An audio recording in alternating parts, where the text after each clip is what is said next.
आदाब नाजरीन, आग उर्दू में आप लोगों का खैर मकदम है। मैं हूँ मुजफ्फर इस्लाम। ये घोसी अमजदी रोड है और ये अमजदी रोड में पूरी तरीके से सजावट में पूरी तरीके से जगमग कर रहा है। दीगर जगहों पर कस्बा, बैसवाड़ा और बड़ा गांव करीमुद्दीनपुर पूरी इसी तरीके से पूरी तरीके से जो है लाइटिंग में नहाया हुआ है। और ये लोग खुशी इसलिए मना रहे हैं, इसकी वजह यह है कि क्योंकि कल जो है 12 रबीउल अव्वल है और 12 रबीउल अव्वल की खुशी इसलिए मना रहे थे। प्यारे नबी सल्लल्लाहु अलैहि वसल्लम का विलादत का दिन है, उसकी खुशी में जो है अकीदतमंद जो है इस गलियों को सजाए हैं, मिलाद करते हैं और जो है सुबह में जो है जुलूस की शक्ल में एक जुलूस निकालते हैं, जुलूस मोहम्मदी के नाम से एक जुलूस निकालते हैं। लेकिन कोरोना वबा है, जुलूस मोहम्मदी नहीं निकलेगा। लेकिन जो है आप लोग ये जो देख रहे हैं, ये इसी तरीके से दीगर घोसी हल्का में दीगर जगहों पर भी इसी तरीके से सजावट देखने को मिलेगी। और ये मुहसिन इंसानियत जनाब मोहम्मद रसूलुल्लाह सल्लल्लाहु अलैहि वसल्लम की विलादत बासआदत की खुशी में ये लोग अकीदतमंद जो है जश्न मनाते हैं और मिलाद करते हैं। जैसा कि आप लोगों को पूरी सजावट दिख रही है, ये लाइव तस्वीरें हम आप लोगों को अमजदी रोड की दिखा रहे हैं और ये अमजदी रोड की पूरी तरीके से सजावट में पूरी तरीके से नहाया हुआ है। तो काफ़ी खूबसूरत नज़ारा देखने को मिल रहा है घोसी का। मेरा नाम जमीलुर रहमान शमसी। ये जश्न ईद मिलादुन्नबी सल्लल्लाहु अलैहि वसल्लम है। हमारे नबी आखिर ज़मा सल्लल्लाहु ताला अलैहि वसल्लम 20 अप्रैल सन 571 ईस्वी में मक्का की सरजमीन पर पैदा हुए और उनकी वालिदा का नाम हज़रत आमिना रज़ी अल्लाह ताला अन्हा और उनके वालिद का नाम हज़रत अब्दुल्लाह रज़ी अल्लाह ताला अन्हु। और नबी पाक सल्लल्लाहु अलैहि वसल्लम उस दौर में पैदा हुए कि जबकि दुनिया में बेपनाह बुराइयाँ थीं और तरह तरह के बुरी रसूमात राय थीं। नबी आखिर ज़मा सल्लल्लाहु अलैहि वसल्लम इस दुनिया में तशरीफ़ लाए और उनकी तबलीग व इशाअत से पूरी दुनिया में इस्लाम का झंडा लहराने लगा।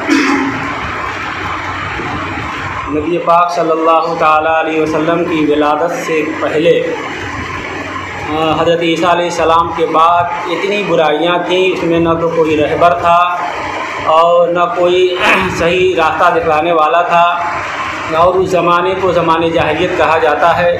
नबी पाक सल्लल्लाहु अलैहि वसल्लम जब इस दुनिया में तशरीफ़ लाए तो यतीमों और बेवाओं पर जुल्म सितम के पहाड़ ढाए जाते थे और बच्चियों को ज़िंदा ज़मीन में दफन कर देते थे। बच्चियों का पैदा होना वो बहुत ही आर समझते थे और बहुत ही बेइज्जती समझते थे, इसलिए वो अपने हाथों अपनी बच्चियों को ज़िंदा ज़मीन में दफन कर देते थे। लेकिन नबी पाक सल्लल्लाहु अलैहि वसल्लम इस दुनिया में तशरीफ़ लाए और इनकी तबलीग व इशाअत से अब वही बच्चियाँ ज़हमत नहीं बल्कि रहमत हैं और जो बेवाओं और यतीमों पर जुल्म किए जाते थे आज उनके साथ हुस्न सलूक किया जा रहा है। और न जाने कितनी बुराइयां थी। लोग एक ताकतवर इंसान कमज़ोर इंसान को कत्ल करता और उनकी खोपड़ियों में शराब पीता और शराब का ये आलम था कि सुबह शाम न जाने वो कितना शराब पीते थे और उस पर बहुत ही फ़ख्र करते थे।